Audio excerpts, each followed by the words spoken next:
দর্শক আসসালামু আলাইকুম, সবাইকে প্রীতি ও শুভেচ্ছা জানাচ্ছি। এই মুহূর্তের লাইভে কনকনে শীত। আমরা এই মুহূর্তে অবস্থান করছি সিলেটের ওভারব্রিজের উপর থেকে লাইভে সংযুক্ত হয়েছি। যে যেখান থেকে এই মুহূর্তে লাইভে সংযুক্ত হয়েছেন, কে কোথা থেকে দেখছেন কমেন্ট করবেন এবং আমাদের সাউন্ড ক্লিয়ার আছে কিনা কমেন্ট করে জানাবেন। আপনারা ক্যাপশন অবশ্যই দেখছেন যে তারেক রহমানের সঙ্গে বৈঠকে জামাতে আমিরের। তো আসলে কি নিয়ে বৈঠক হয়েছে আজকে বিস্তারিত আপনাদের মাঝে তুলে দেওয়ার চেষ্টা করব। যারা লাইভে সংযুক্ত হয়েছেন সবাই লাইভটি শেয়ার করে দেবেন এবং কে কোথা থেকে দেখছেন অবশ্যই কমেন্ট করবেন এবং আজকের বৈঠক সম্পর্কে আপনাদেরকে জানানোর চেষ্টা করছি। আমরা যদি একটি নিউজ থেকে আপনাদেরকে জানানোর চেষ্টা করি যে আজকে কিসের জন্য জামাতের আমির ডক্টর শফিকুর রহমান তারেক রহমানের সঙ্গে বৈঠক করেছেন, সেটি যদি আমরা বলি, সাবেক প্রধানমন্ত্রী ও বিএনপি চেয়ারপারসন খালেদা জিয়ার মৃত্যুতে শোক ও সহমর্মিতা জানাতে বিএনপির ভারপ্রাপ্ত চেয়ারম্যান তারেক রহমানের সঙ্গে সাক্ষাৎ করেন বাংলাদেশ জামাতে ইসলামী আমির ডক্টর শফিকুর রহমান। বৃহস্পতিবার মানে আজকে 1 জানুয়ারি, 1 জানুয়ারি বিকেলে রাজধানী গুলশানে বিএনপির চেয়ারপারসনের রাজনৈতিক কার্যালয়ে ভারপ্রাপ্ত চেয়ারম্যান তারেক রহমানের সঙ্গে এক বিশেষ বৈঠক মিলিত হন তিনি।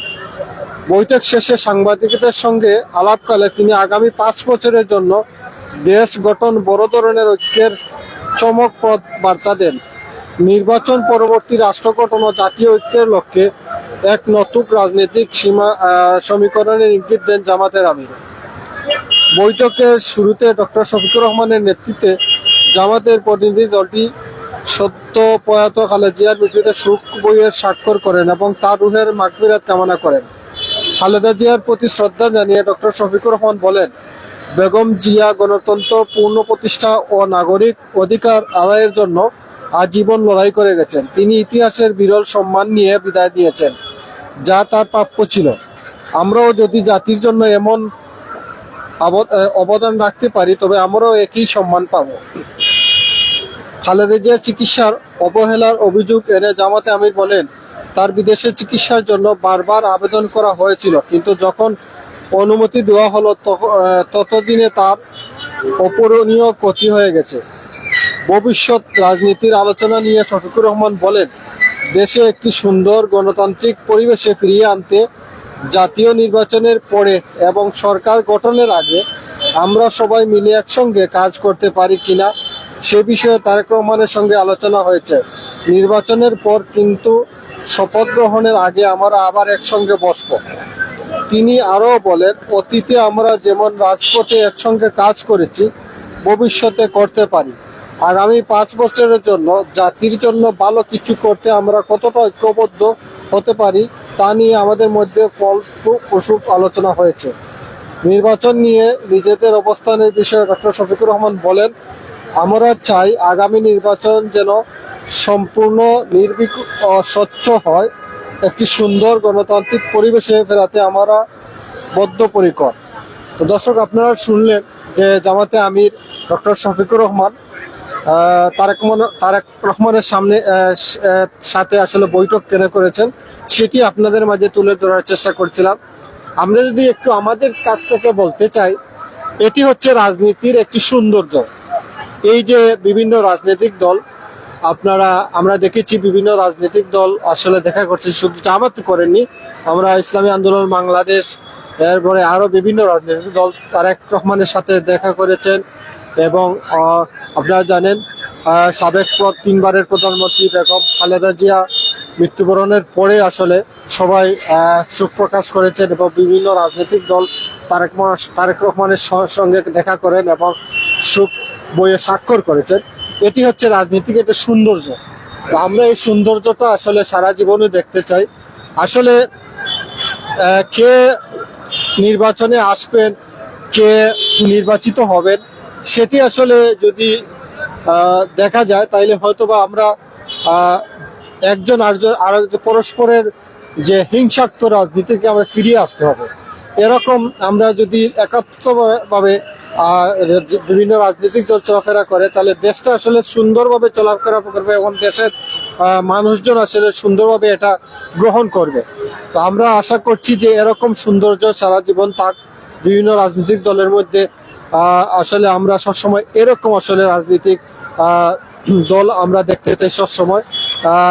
কেউ কারো সুখে দুঃখে যাতে পাশে থাকে, শুধু খালি দুঃখে বা সুখে সবসময় যাতে একে অন্যের পাশে থাকে, সেটাই আমরা সবসময় দেখতে চাই। তো আমরা এই বিষয়ে আসলে লাইভে সংযুক্ত হয়েছি। যারা আমাদের সাথে লাইভে এতক্ষণ সংযুক্ত ছিলেন সবাইকে অসংখ্য ধন্যবাদ। আমরা এই বিষয়ে আলাপ করছি এতক্ষণ। আমরা সবসময় চেষ্টা করি আমাদের বিভিন্ন চ্যানেল থেকে বিভিন্ন যে ব্রেকিং নিউজগুলো আসে সেই নিউজগুলো আসলে তুলে ধরার চেষ্টা করি। আজকে আমরা আমাদের কাছে খুবই গুরুত্বপূর্ণ নিউজটা হচ্ছে এটাই যে একটি সৌন্দর্য, রাজনীতিদের মধ্যে একটা সৌন্দর্য, সেটাই আসলে আমরা দেখতে পেলাম যে বিভিন্ন রাজনৈতিক দল তারেক রহমানের সাথে দেখা করছেন এবং সুখ প্রকাশ করছেন। এবং আপনারা দেখেছেন গতকালকে বেগম জিয়ার জানাজায় আমরা দেখেছি বিভিন্ন দলের রাজনৈতিক দল সেই জানাজায় অংশগ্রহণ করেছে এবং বিদেশ থেকে অনেক কূটনীতিকরা এসেছেন সেই জানাজা অংশগ্রহণ করছেন।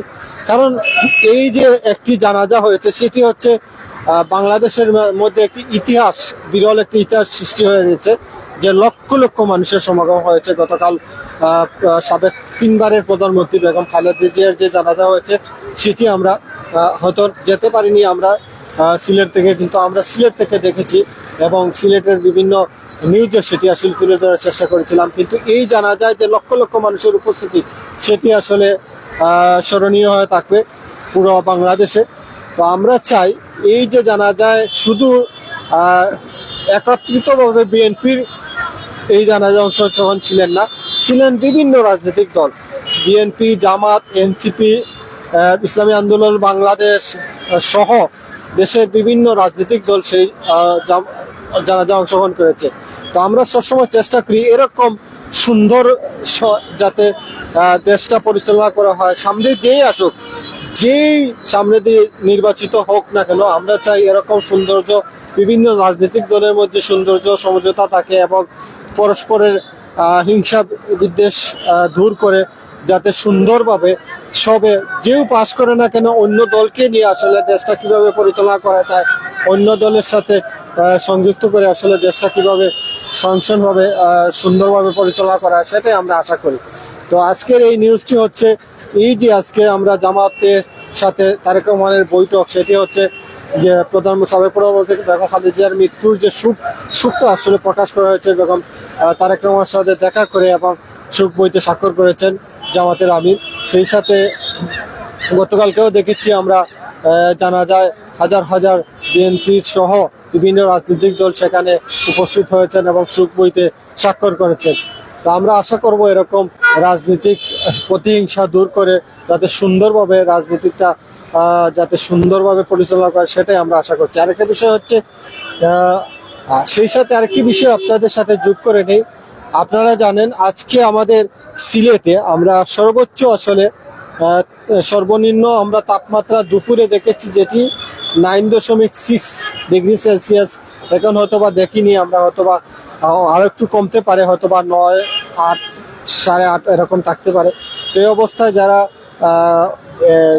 যারা বাইর হচ্ছেন, বিভিন্ন জায়গায় যাচ্ছেন, অবশ্যই আপনারা শীতের কাপড় পরিধান করবেন, ঠান্ডা থেকে বিরত থাকবেন এবং সব সময় যাতে শীতের কাপড় পরিধান করে, সেটাই আশা করছি। আরেকটা বিষয় হচ্ছে আপনারা জানেন রাত যত গভীর হবে তত আসলে কুয়াশাচ্ছন্ন সিলেট এবং খুব বেশি কুয়াশা পড়বে। সে কারণে আপনারা যখন যানবাহন চালাবেন অবশ্যই আপনাদের সতর্কতার সহিত যানবাহন চালাবেন, যাতে আপনারা কুয়াশার মধ্যে যখন আপনারা স্পিড দেবেন গাড়িটা, তখন আপনি চিন্তা করবেন সামনে দিয়ে আসলে কতটুকু রাস্তা দেখা যাচ্ছে, সেরকম হিসাবে আপনারা গাড়ির স্পিড বাড়াবেন। আর কি বিষয় হচ্ছে আপনারা যখন মোটরসাইকেল ড্রাইভিং করেন তারা অবশ্যই আপনার সতর্কতার সহিত মোটরসাইকেল ড্রাইভিং করবেন, এই কুয়াশার মধ্যে স্লোলি মোটরসাইকেল চালাবেন। ঢাকা সিলেট মহাসড়কে যারা যানবাহন চালান আপনারা জানেন প্রায়ই সিলেট থেকে মানুষজন ঢাকায় যাচ্ছে, ঢাকা থেকে সিলেটে আসছে। তার জন্য আমরা বলবো আপনারা সবাই সতর্কতার সহিত গাড়ি চালাবেন এবং যাতে আপনারা যা সব ধরনের দুর্ঘটনা এড়িয়ে চলতে পারেন। এবং কুয়াশাচ্ছন্ন রাস্তাঘাট চলাফেরা করতে হলে অবশ্যই আপনারা সামনের যে দিকটা অবশ্যই খেয়াল রাখবেন, কতটুকু পর্যন্ত আপনার লাইটে ধরে এবং কতটুকু পর্যন্ত আপনি যেতে যাচ্ছেন, এরকম আসলে স্লোলি গাড়ি চালাবেন। তো সেই সাথে আমরা এতক্ষণ থেকে লাইভে সংযুক্ত হয়েছি, সবাই আসলে আমাদের লাইভ দেখছেন। আমরা মূলত আসলে আজকের লাইভটি শুরু করেছি যে তারেক রহমানের সাথে জামাতের আমিরের বৈঠক, সেই হিসাবে আসলে লাইভটি শুরু করেছিলাম। আমরা সেই সাথে অন্য প্রসঙ্গ, আসলে ঠান্ডার প্রসঙ্গটাও তুলে আনছি এ কারণে, কারণ প্রচণ্ড শীত পড়েছে সিলেটে, পাশাপাশি দেশের বিভিন্ন জায়গায় এরকম শৈত্যপ্রবাহ দেখা দিয়েছে। এবং এই শীতের মধ্যে আপনারা জানেন যে ঘর থেকে বের হলে অনেকটাই যদি বুকের মধ্যে আপনার ঠান্ডা লেগে যায়, হয়তো বা নিউমোনিয়া, কাশি, সর্দি বা শ্বাসকষ্ট হতে পারে। সেজন্য আপনারা সবসময় ঘর থেকে বাইর হলে আপনাদের শক্ত কাপড় এবং ঠান্ডা থেকে বাঁচতে হলে অবশ্যই আপনার শক্ত কাপড় এবং সোয়েটার জাতীয় শক্ত কাপড় পরিধান করবেন, এবং পাশাপাশি আপনাদের কর্মবতী শিশুদেরকে ঠান্ডা থেকে বিরত রাখবেন এবং বয়স্ক মা বাবাদের ঠান্ডা থেকে বিরত রাখবেন। এই আশা করছি। আমরা মূলত প্রসঙ্গ থেকে আমরা অন্য প্রসঙ্গে চলে যাচ্ছি। আমরা আবও সেই মূল প্রসঙ্গে যাচ্ছিলাম যে আজকে তারেক রহমানের সাথে জামাতে আমিরের যে বৈঠকটি হচ্ছে সেটি হচ্ছে জামাতে আমির তারেক রহমানের সাথে বৈঠক করেছেন এবং সাবেক 3 বারের প্রধানমন্ত্রীর মৃত্যুতে আসলে শোক প্রকাশ করেছেন এবং শোক বইতে স্বাক্ষর করেছেন এবং বিভিন্ন রাজনৈতিক আলাপ আলোচনা করেছেন। এর জন্য আসলে আজকের বৈঠকটি, এবং এই বৈঠকে আসলে দেশের একটি আলোর একটা সৌন্দর্য সৃষ্টি হয়েছে, যে রাজনীতিক একে অপরের সাথে আসলে সৌজন্য সাক্ষাৎ, এক রাজনৈতিক দল অন্য রাজনীতির সাথে সৌজন্য সাক্ষাৎ করেছে। আসলে বিগত 17টি বছর আমরা দেখেছি একতরফা একটি শাসন করেছে একটি দল। তো সেই শাসন থেকে আমরা বেরিয়ে আসতে চাই। আমরা চাই যে নতুনভাবে একটি দল, সুন্দরভাবে দলটি গঠন করা হোক, এবং যেই দলে আসুক না কেন আমরা চাই সব দলকে নিয়ে মিলিতভাবে সুন্দরভাবে দেশ পরিচালনা করে, সেটাই আমরা আশা করছি। তো আমরা যে যেখান থেকে এতক্ষণ আমাদের সাথে সংযুক্ত ছিলেন সবাইকে অসংখ্য ধন্যবাদ। আসলে দীর্ঘক্ষণ থেকে লাইভ আমরা এই মুহূর্তে বিদায় নেব। যারা এতক্ষণ আমাদের সাথে ছিলেন সবাইকে অসংখ্য ধন্যবাদ, এবং পরবর্তীতে যারা আমাদের সাথে থাকবেন সবাইকে অসংখ্য ধন্যবাদ জানিয়ে এই মুহূর্তে আপনাদের কাছ থেকে বিদায় নিচ্ছি। সবাই ভালো থাকবেন, সুস্থ থাকবেন। আসসালামু আলাইকুম ওয়া রাহমাতুল্লাহি ওয়া বারাকাতুহু।